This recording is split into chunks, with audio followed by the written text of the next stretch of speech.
Kicking off his 3-day visit to the country, the Prince of Wales joined Indigenous leaders in recognising Canada's tragic residential school history. On the first day of the royal tour, Charles emphasised that to acknowledge the darker aspects of the past it was necessary to begin listening to people. During his speech, the Prince of Wales emphasised the need for reconciliation, which was a key theme of the tour.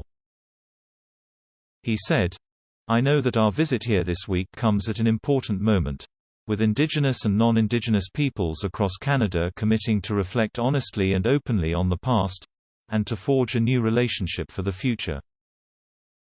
We must find new ways to come to terms with the darker and more difficult aspects of the past, acknowledging, reconciling and striving to do better."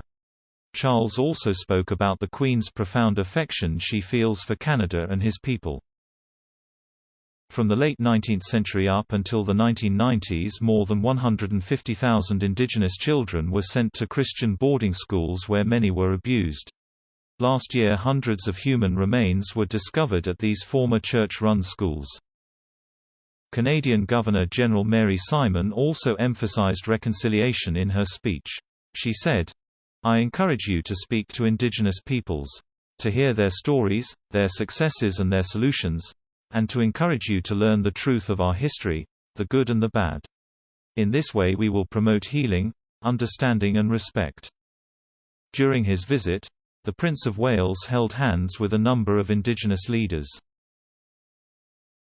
They included representatives from the Innu Nation, the Nunatu-Kavut Community Council, Sagamore and Chief of the Mi'kmaq First Nation and Chief of the Kalapu First Nation.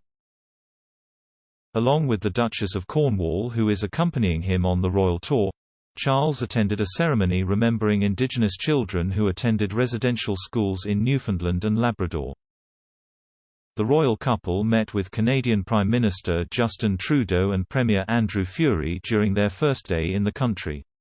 The Prince of Wales and the Duchess of Cornwall are also expected to champion causes they are passionate about during the tour, such as climate change and domestic abuse.